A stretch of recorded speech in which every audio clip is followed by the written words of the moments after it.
एक लड़की के साथ गैंग रेप होता है। उसके बाद लड़की जो होती है 6 किलोमीटर दूर तक भागती रहती है और लड़की के प्राइवेट पार्ट से खून भी निकलता रहता है, लेकिन यहाँ पर कोई भी इस लड़की को मदद नहीं करता है और यह लड़की जो होती है सड़कों पर बिना कपड़ों के भागती रहती है।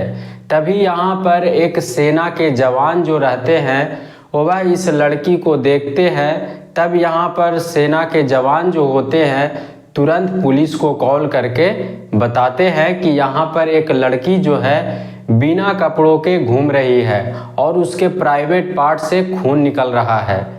तब यहाँ पर फौरन पुलिस आता है और इस लड़की को देखता है। तब यहाँ पर महिला पुलिस जो होती है इस लड़की को दिल्ली एम्स लेकर जाती है और फिर यहाँ पर इस लड़की को इलाज करवाने लगती है। और यहाँ पर डॉक्टर का कहना होता है कि अगर इनको लाने में लेट कर देते तो शायद इस लड़की का जान नहीं बच पाता, क्योंकि इस लड़की के प्राइवेट पार्ट से बहुत ज़्यादा खून निकल चुका होता है। अब यहाँ पर यह लड़की के इलाज होने लगता है और पुलिस जो होता है इस लड़की से पता करने लगता है कि आखिर तुम्हारे साथ में इस तरह का घटना किसने किया है। लेकिन यहाँ पर लड़की जो होती है वह पुलिस को कुछ भी नहीं बताती है और यहाँ पर देखने से ऐसा लगता है कि लड़की का दिमागी हालत ठीक नहीं है। तब यहाँ पर पुलिस जो होता है लड़की से पूछताछ नहीं करता है और यहाँ पर लड़की को इलाज करवाने लगता है। लेकिन यहाँ पर एक महिला एसीपी ऐश्वर्या सिंह जो होती हैं सादा वर्दी में जाकर इस महिला से घटना के कहानी को जानती है और फिर जानने के बाद इस लड़की के रेपिस्ट को खोजने में लग जाते हैं। और जब यहाँ पर इस लड़की के रेपिस्ट को पता चलता है और जब यह घटना सोशल मीडिया पर वायरल होता है तब लोग जो होते हैं सोचने पर मजबूर हो जाते हैं। और दिल्ली में आप लोगों ने ऐसा ही घटना एक और सुना होगा, निर्भया कांड, और यह जो घटना होता है बिल्कुल निर्भया कांड से मिलता जुलता होता है। तो इस घटना के पूरी कहानी को जानेंगे इस वीडियो में। तो इस वीडियो को शुरू करने से पहले मैं आपको बता दूं कि मेरा नाम है गुड्डू और मैं इस चैनल पर क्राइम की कहानी आप लोगों को सुनाता हूं। तो आपसे बस एक ही रिक्वेस्ट है कि अगर आप इस चैनल पर पहली बार आए हैं तो इस चैनल को सब्सक्राइब कर लीजिए और वीडियो को लाइक कर दीजिए, जिससे कि मेरा हौसला बढ़ा रहे। तो दरअसल यह जो घटना है वह दिल्ली के कोलेखा की है। यहाँ पर एक लड़की जो होती है बिना कपड़ों के फुटपाथ पर बैठी हुई रहती है। तब यहाँ पर एक सेना का नज़र इस लड़की पर पड़ता है और सेना जो होता है इस लड़की को देखने के बाद तुरंत पुलिस को कॉल करके यहाँ पर बुलाता है, क्योंकि यहाँ पर लड़की जो होती है बिना कपड़ों के होती है और लड़की के प्राइवेट पार्ट से खून निकल रहा होता है।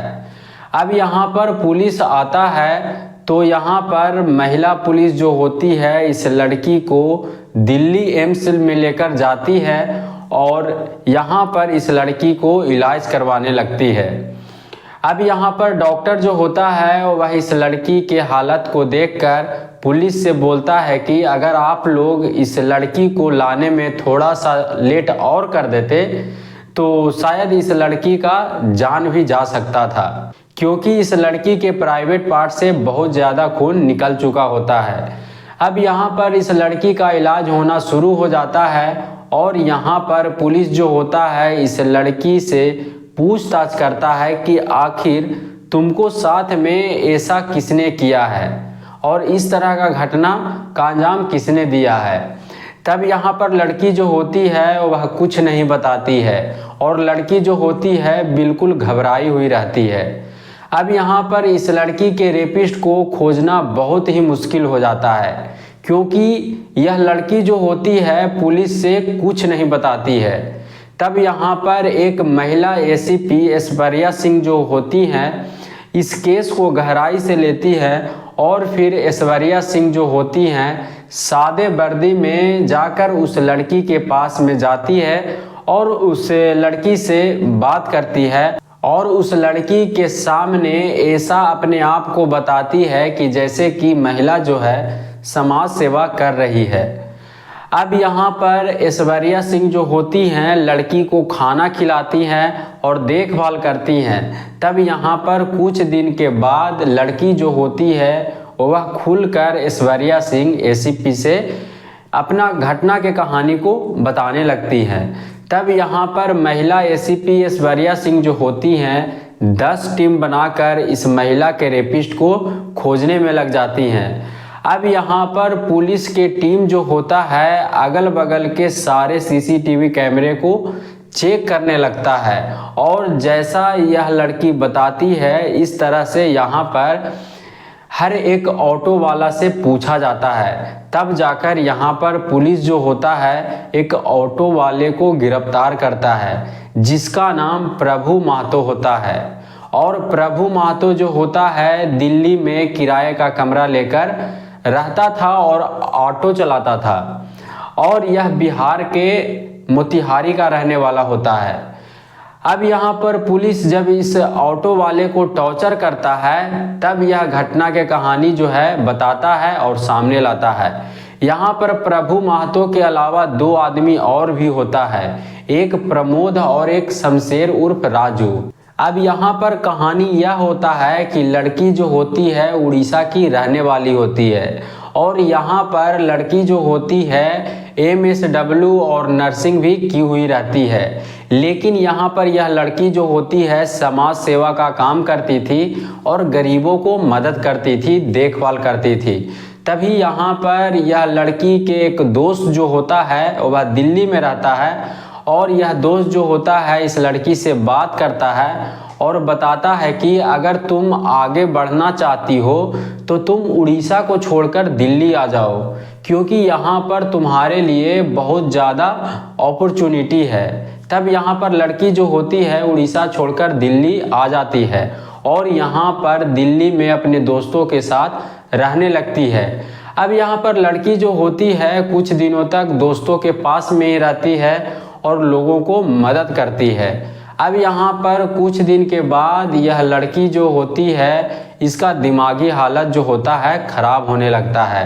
तब यहाँ पर लड़की जो होती है मकान से निकलकर मकान में नहीं रहती है और दिल्ली के सड़कों पर घूमने लगती है और लड़की जो होती है फुटपाथ पर रहने लगती है। अब यहाँ पर लड़की के दोस्त जो होता है वह थाने में जाकर लापता होने का शिकायत भी लिखवाता है।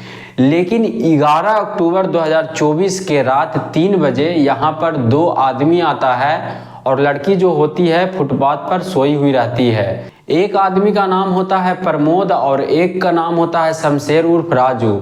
यहाँ पर शमशेर उर्फ राजू जो होता है एक भिखारी होता है और वह भीख मांगता है और यह दोनों पैर से विकलांग होता है।